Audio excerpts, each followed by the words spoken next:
And joining this talk today. We know it's really busy with so many events and going around and people to meet. I'm Diana Campbell. I am the Chief Curator of the Dhaka Art Summit and the Artistic Director of the Samdani Art Foundation. And I'm so privileged to be a part of this project because of the vision of my friend and colleague Nadia Samdani, who is the co-founder of the Dhaka Art Summit, the Director of the Dhaka Art Summit, and the co-founder of the Samdani Art Foundation. So maybe before we start, the purpose of this talk is actually to preview Dhaka Art Summit 2023, because we'd love for you all to be with us. But maybe before we start that, who in this room has been to Bangladesh before? So actually almost everyone in this room, which is pretty exciting. So if I would have asked this question 10 years ago when this project started, I think it would have been a very different answer. And so we hope to see all of you with us in February. But to start, I thought it would be great to kind of tell the journey of this project through Nadia's voice, because we're not a biennale, we're not an art fair. I can tell you a lot of things that we're not, which makes a kind of unique thing of what we are. So Nadia, maybe can you tell us a bit about why you started the summit in 2012 and what that kind of looked like with your 3 months of self-organization? Thank you. What a privilege to be here, and thank you everybody for coming. And I want to thank everybody that has supported us from the beginning of our journey till now and are supporting continuously.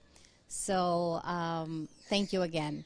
And so our journey started in 2011 when Rajiv and I thought of doing something to support the arts in Dhaka.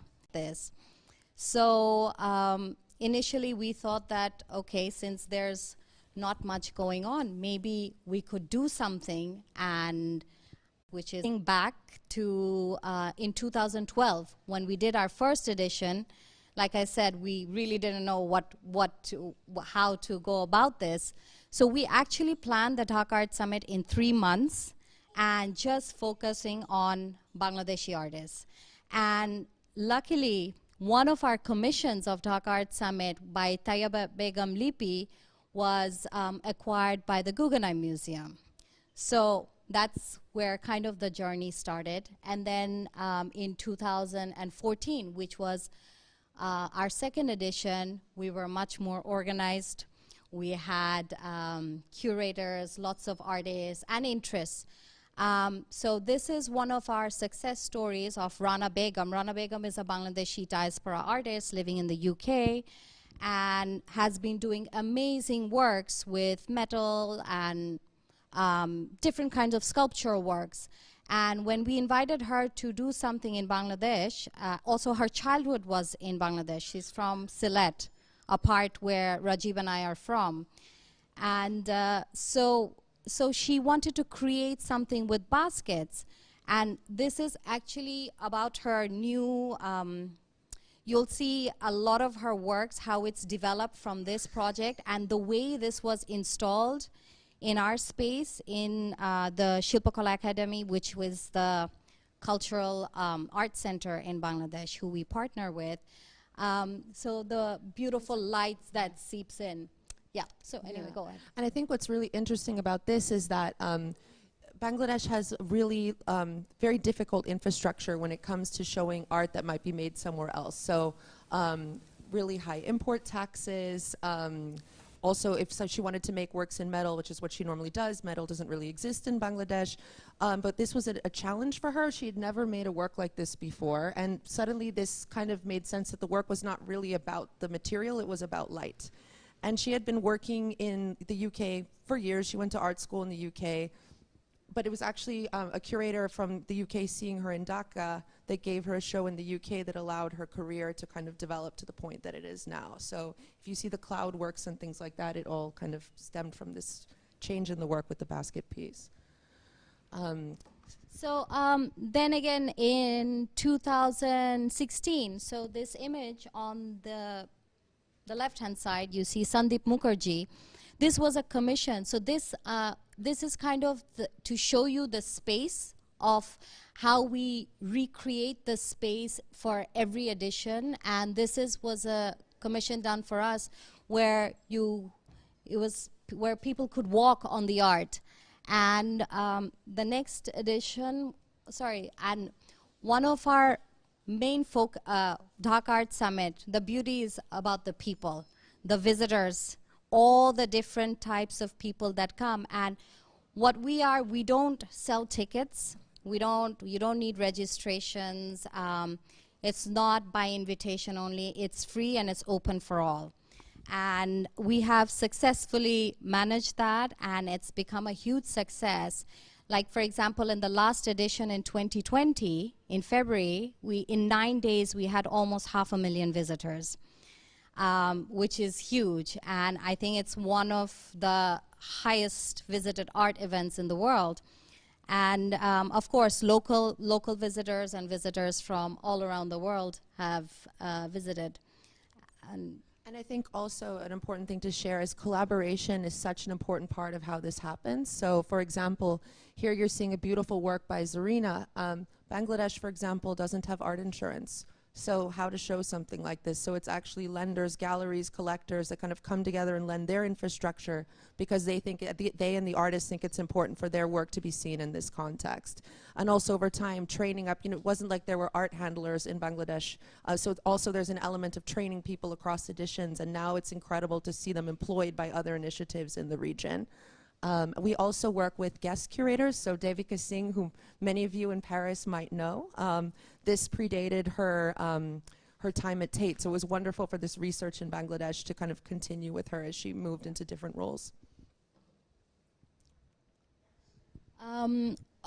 Yeah, so again, this space, again, this is for the next edition where we also give out awards. We give out Samdani Art Awards, and for this, in 2018 edition, we gave out an architecture award, young architects. And usually for an architect, it takes years and years of education and working for them to kind of have a platform of their own. So we thought that we'd reach out to third year, fourth year architecture students and do an open call for an award. And then, of course, we had a jury panel and went through the whole process. So this Bangladeshi artist won the award to create this pavilion, which was an educational pavilion, which was right at the center of the main space of the building, where continuously there was workshops going on, there was talks going on. So it's also giving visibility to young artists, young architects. And then in the next edition, this was in 2018. This project was by Ritu Sattar, and we really enjoy our performance section. So performance is a big part of Dhaka Art Summit. And this was quite a beautiful, orchestrated performance that has later on traveled to a few places. And also, I guess when we speak about collaboration, this performance, I believe, had 32 musicians who are playing droning sounds on a harmonium, which is an instrument that's found across South Asia, but is becoming less and less present due to kind of rising fundamentalism.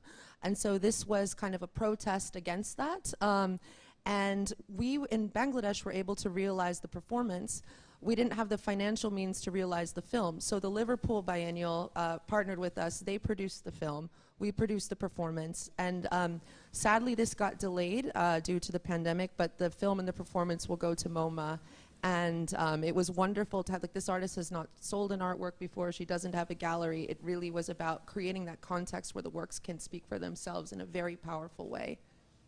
This has also been performed in Dubai as well, which was, I think, very meaningful for the migrant community there. And then this is a project we did in our last edition by Yasmin Jahan Nupur. It was shown in a few places, and it's a beautiful performance piece with this installation, which is now showing at the Tate Museum. And she'll be performing. So from here, if any of you are going to London, please drop in to see Yasmin perform. So this is actually a beautiful picture of Nilima Sheikh and Yasmin Jahan Nupur doing the performance. And then there's the image of Nilima Sheikh where she created these beautiful commission for us. at the Dhaka Art Summit. So we also commission a lot of works that are, yeah. So basically, you're not going to Bangladesh to see things that you would have seen somewhere else. We work really closely with the artists across years, sometimes like more than 2 years. And we work with artists, like the same artists over time sometimes. So it's a long and sustained dialogue. And we're also very proud that Nupur's piece was acquired by the Tate Modern. It's the first work by a Bangladeshi artist to be on display there. So slowly and surely, you know, it's really, the summit is really about a platform where ideas can reach an audience, but also these ideas can really reach a local public that's growing. So they've had 10 years of encounters with these works and with these artists and ideas. And we can't say which museum yet, but another museum has acquired the Nilima work. I should also say that we're non-commercial, so technically nothing is, we're not financially involved in this part of the project, but we're very proud when these works so it's not just about the 9 days, they can live on elsewhere. This was a project, for the last edition we worked with exhibition designers, and a Swiss exhibition designing team. So some of our team, it was a beautiful process.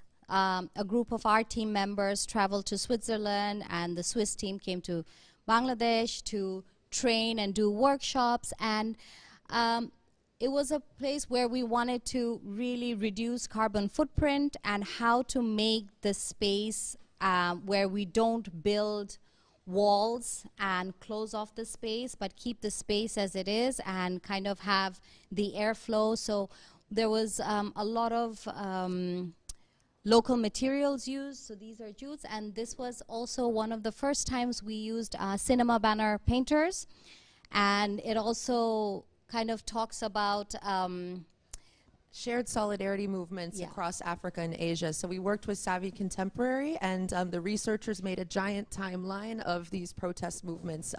What's interesting, if you went to Documenta and saw the beautiful Brito mural, many of these painters traveled there, so it was wonderful to see these lines moving. But what you're seeing here, and you'll see more as the presentation continues, this is the same space here where you see all of these walls being built. And there's a point to this later, but here we tried to have any material that we were using to go back. So basically this is this became walls for other exhibitions. It's a canvas that can move. The red things are rented scaffolding that are painted that just went back to the construction site. So Bangladesh is one of the most climate impact places in the world, and exhibitions are extremely unecological. So we are trying to find ways that we can deal with this paradox. So we're going to transition a bit into the next part of the presentation. But so Nadia, you know, and Rajib, they're both from Bangladesh, and they would tell me that they were so proud of where they came from, but when they traveled internationally, it had almost no visibility other than things in the headlines like floods or collapsing factory buildings. And I could really connect with that because my mother comes from Guam, which is a tiny island in the Pacific that most people don't even know where that is. Bangladesh has a language movement where basically their colonizers didn't allow them to speak their language. We have the same thing. And what was really amazing in the last summit, these are works by a young Chamorro diaspora artist named Gisela McDaniel. So you might be familiar with her in the market now, but at the time she was 23 in Detroit. And we were able to make these connections across shared struggles in Guam and Bangladesh. Also when it comes to rising ocean levels, language, so we started to see these like shared struggles, and artists, like this artist from Guam got her international launch in Bangladesh, which I think is an interesting. And the work is basically about sexual violence against women in the Pacific, which we can see in figures like Gauguin and others. So transitioning to the next summit, we are very excited about it, and it's the first one with a Bangladeshi name. So the way that I'm Diana, or Nadia is Nadia, there's a name in Bangla which is Bonna. And maybe Nadia, do you want to say what Bonna means? Yeah, so Bonna in Bengali, it's a beautiful Bangladeshi name, which a lot of female girls have. But when you translate the name, it means flood. And for a Bangladeshi or someone from that part of the world, Bonna is something we welcome. We welcome the rain, we celebrate, it's good for our harvesting. But when you translate it directly in flood, so no one in the European world would think that, okay, I'll name my child Flood, because it's not a positive thing. It's a very negative thing. So, so it's kind of also this year's theme, like, you know, how you cannot exactly translate a lot of names or words that mean completely different things. In different contexts. And also, so the show is not really about floods, it's not really about little girls, but it also kind of is. So it's about a lot of things. We think it's a very poetic entry point to also think that these kids here, which I can tell you a story about them, they're from a theater group called Gidri Bali, which is in the northwest of Bangladesh. Most of the people who live there are climate migrants, so they come from different religious and ethnic communities, but this group has been working with them over 20 years and through culture creating this extreme cohesion. These kids, now the first girl has entered secondary school because these kids are basically being commissioned by museums, including the Madre, who's in here, to do projects to speak about and to share their beliefs and their experiences with climate change, which also come from what they're living now, but also folk traditions.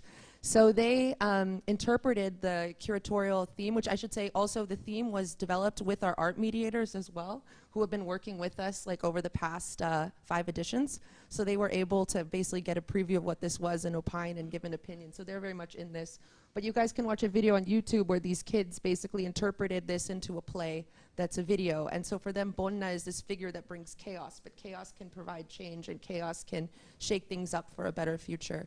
And I don't know how much people in here know about this, but architecture in Bangladesh is really incredible in the sense that people know that climate change is coming and they're building for it. So incredible cyclone shelters, floating schools, movable houses. It's a place where actually people should come to learn rather than go to teach. We're very excited about showing this work by Roman Ondak. So when I talk about floods and little girls, we measure water lines and people in the same way.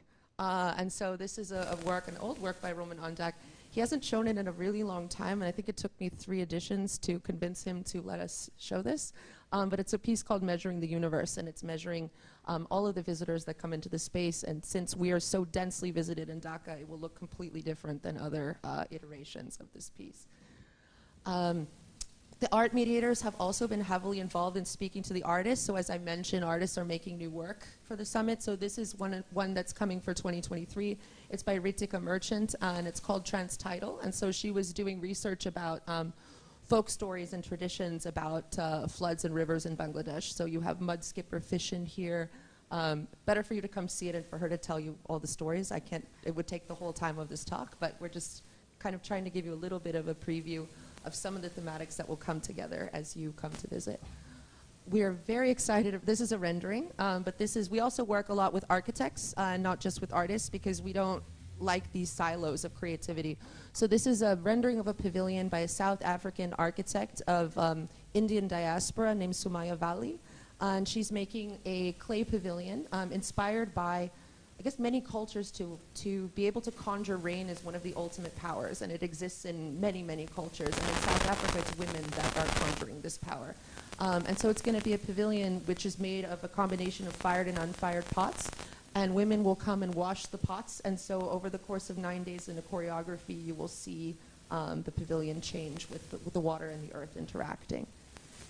So basically, as part of our ongoing journey of being self-reflexive, we used to try to cover these columns because we thought they were a problem, and now artists, and we work with them.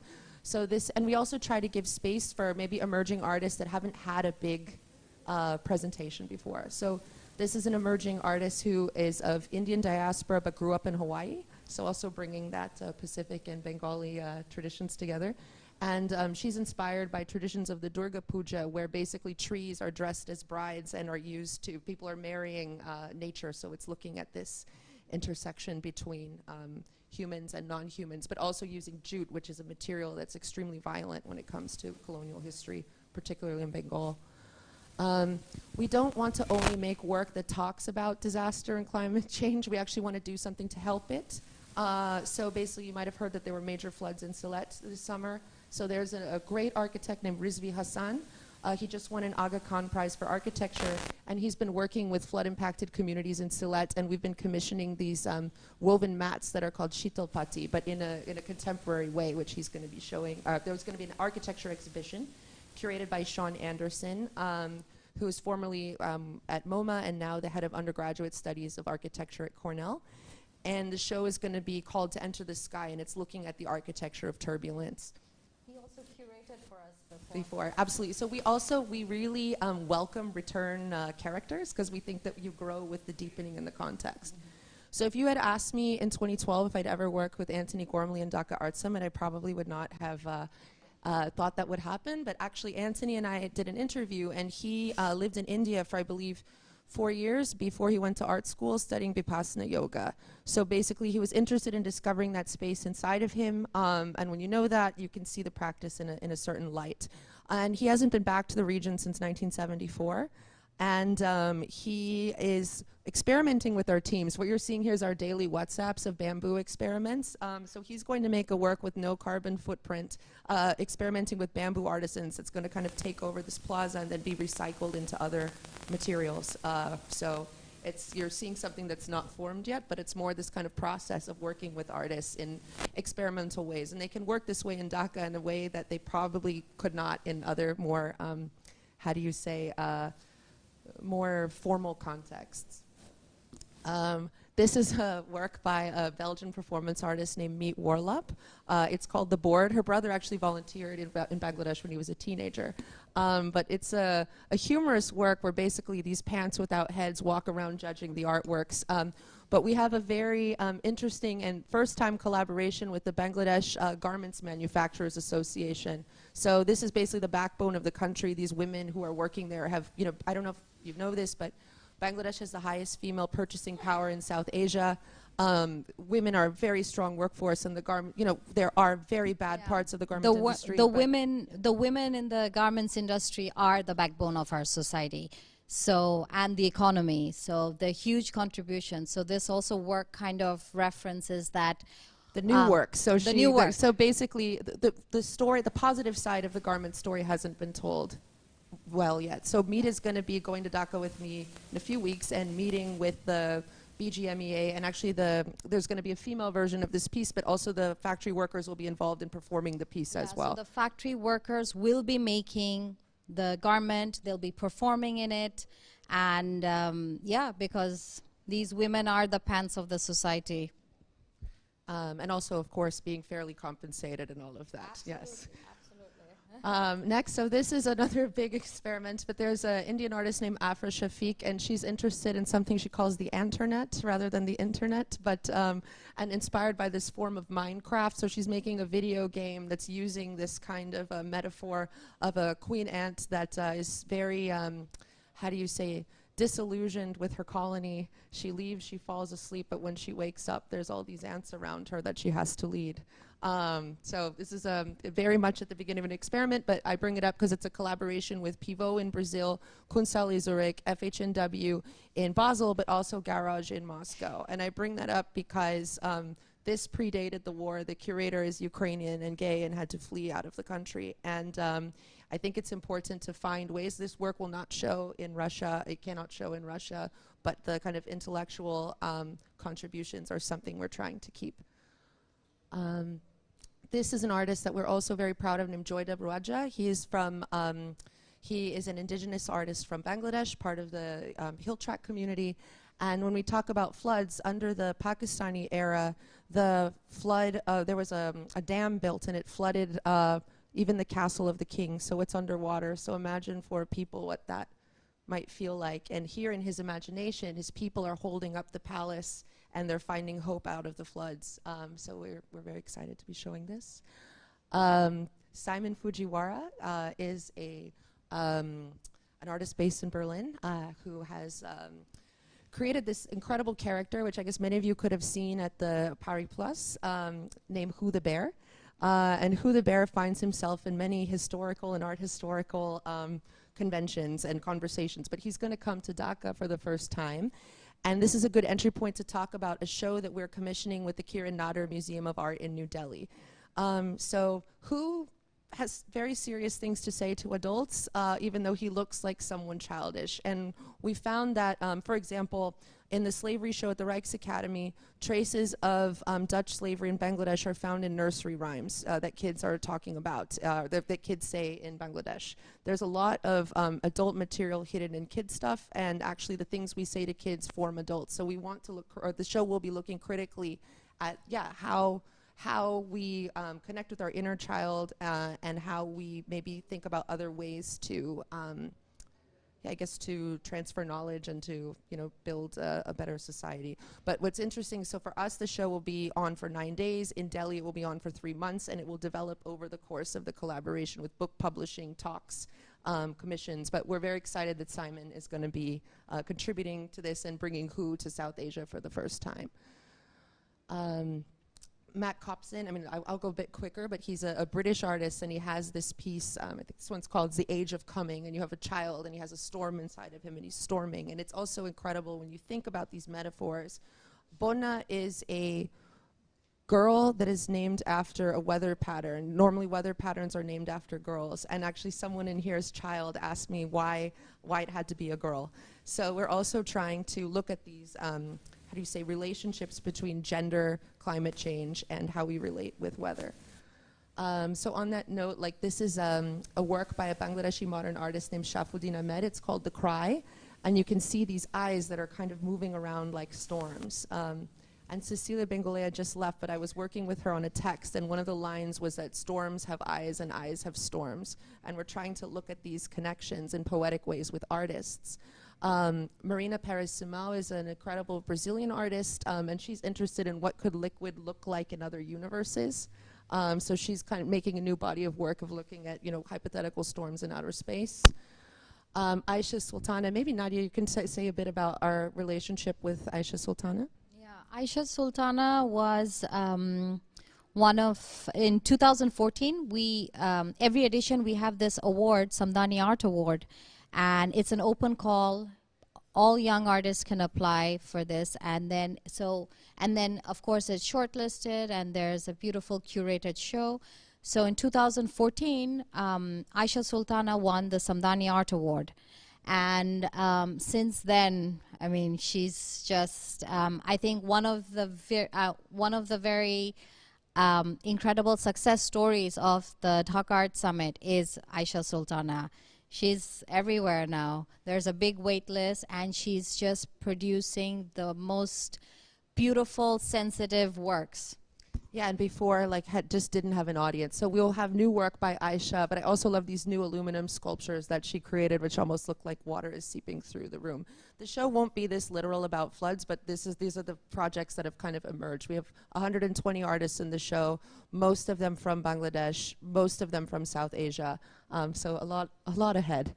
So I'll close with this one where I guess as a curator, I really love to think with artists, but over long periods of time. So many of you, people that go to art fairs might know the work of Lucas Arruda, but you probably haven't seen a work like this. It doesn't reproduce well here, but it's his first work with the cyclone. So he's going to be doing a series of paintings that are looking at cyclones, but the first time you'll be able to see them is in Bangladesh. So I guess with all of that, the point of all of this is we would love to welcome you there. It's also something where we love it for people to make their own relationships with Bangladeshi artists, to continue this over time. You guys are all of our visitors, from the local public to curators to collectors to writers, are all so much a part of building this art scene in Bangladesh. And people have a lot to say, and it's very meaningful to us that you're here to listen. Thank you so much. Thank you so much. And see you on Dhaka. Yeah.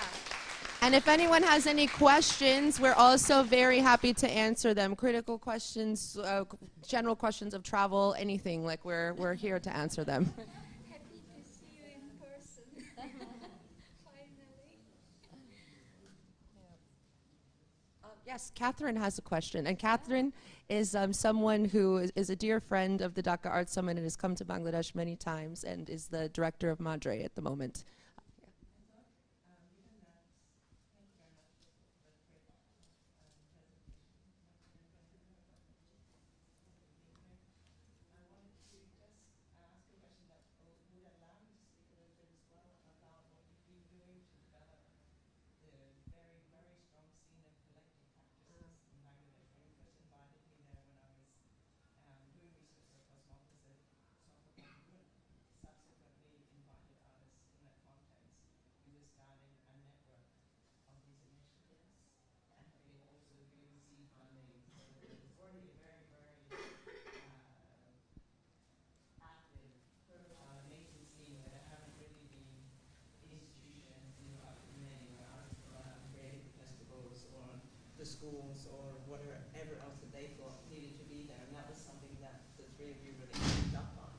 and have been putting a lot of energy into supporting kind of above and beyond the summit in itself, which Diana and I then also in the collective body part of last time summit, pre-pandemic, just pre-pandemic. Sure. So in Bangladesh, most artists work collectively as well as individually. So they're actually building institutions to allow them to support the way they make work. So anyone who went to Documenta would have seen the work of the Brito Arts Trust, which is one of the oldest and most established collectives in Bangladesh. But we found that through the summit, certain collectives were getting lots of mobility, but that's because they spoke English and they had a website. There are a lot of initiatives doing incredible work, including the Gidri Bali with the Puppet Theater, that don't have the time to market and don't speak art world language.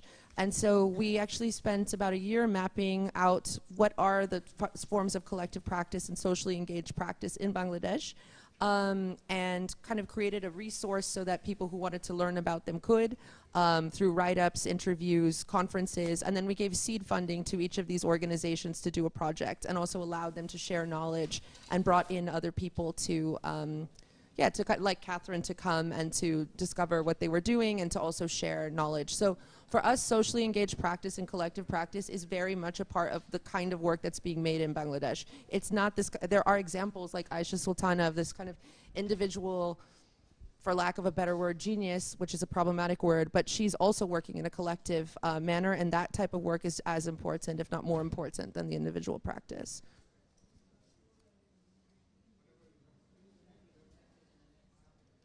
Next summit, I think it'll be there, but not in the same sort of way. But we're opening our space in Sylhet, and so that's a place where we really want to kind of bring this back. And also, it was really a pleasure to collaborate with a field. I think Gregory's here, but which is also a network of socially engaged practices from around the world. But how can we network these initiatives with other initiatives working on similar issues, but in other contexts, and perhaps carrying other skill sets that could be applied?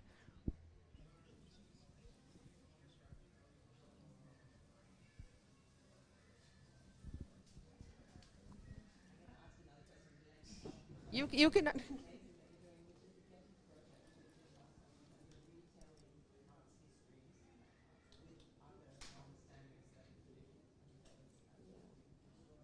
Yeah, and I guess that's missing from this presentation, but we work a lot with art historians and also kind of pull together think tanks where we bring researchers from Africa, South and Southeast Asia together to basically share knowledges and also have talks. But this edition, we feel that in a world of so many Zoom seminars where like people are there are other forums for that, and if you're going to be spending time in Bangladesh, we really want to take you into Dhaka and to see what people are doing and to meet people, and there's other forums for those discussions. When Sylhet is open, this will become a hub for this kind of research and meetings again, but Sharjah is opening on the 7th of February, so if you arrive in Dhaka on the 3rd, you can go to Sharjah after, and they will have a very, very rich symposium that weekend. There's also the Kochi Biennial happening at the same time, the India Art Fair, so it's really a good time to kind of go around and see that, but we feel like the role of this summit is more, we want to listen to nursery rhymes, we want to look at folk tales. These kids are making a play, they're traveling to Khulna, where the Sundarbans are,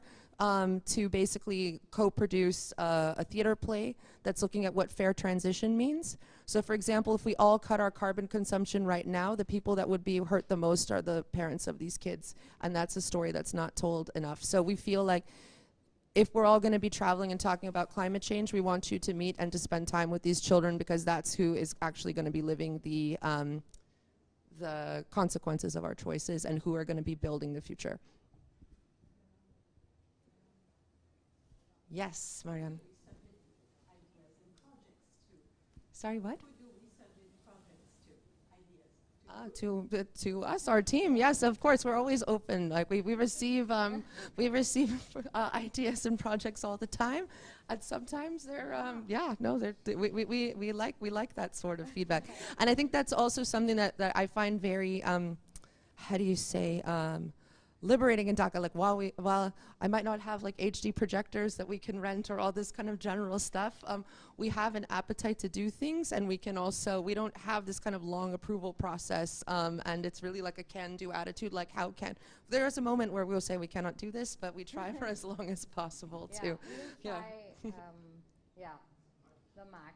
Yeah, but it's also going to be bothering all of you because it's so many favors and how do you say it's a really one day I want to make a book about the summit where we're looking at like who hand carried something from somewhere else, who who helped with the visa, who like Erickson here, who traveled a show from Dhaka to their space, who I mean there's so many examples. So it's really I think a special platform of what like sharing resources can be. And maybe to close, something that came up in the field meeting in Kassel was this idea of surplus, right? Some people have surplus of ideas, some people have surpluses of resources, some people have surpluses of time, but how do we circulate that? And I think the summit is a really great example.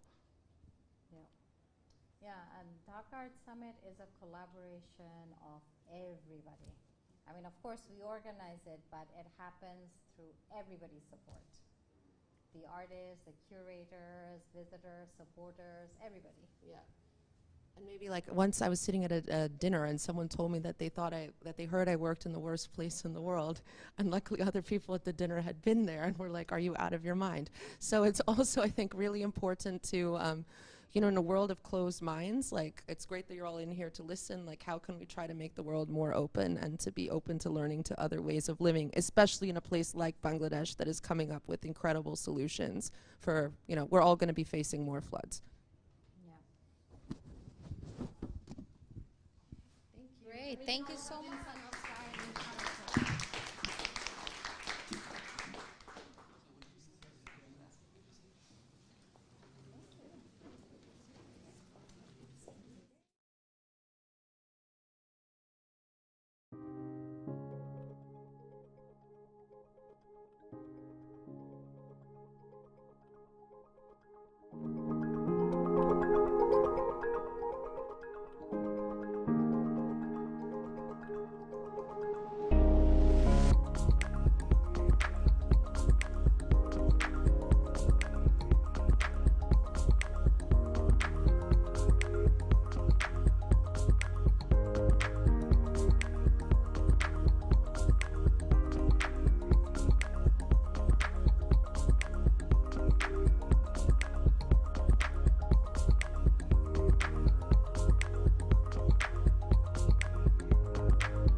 1, 2, 3.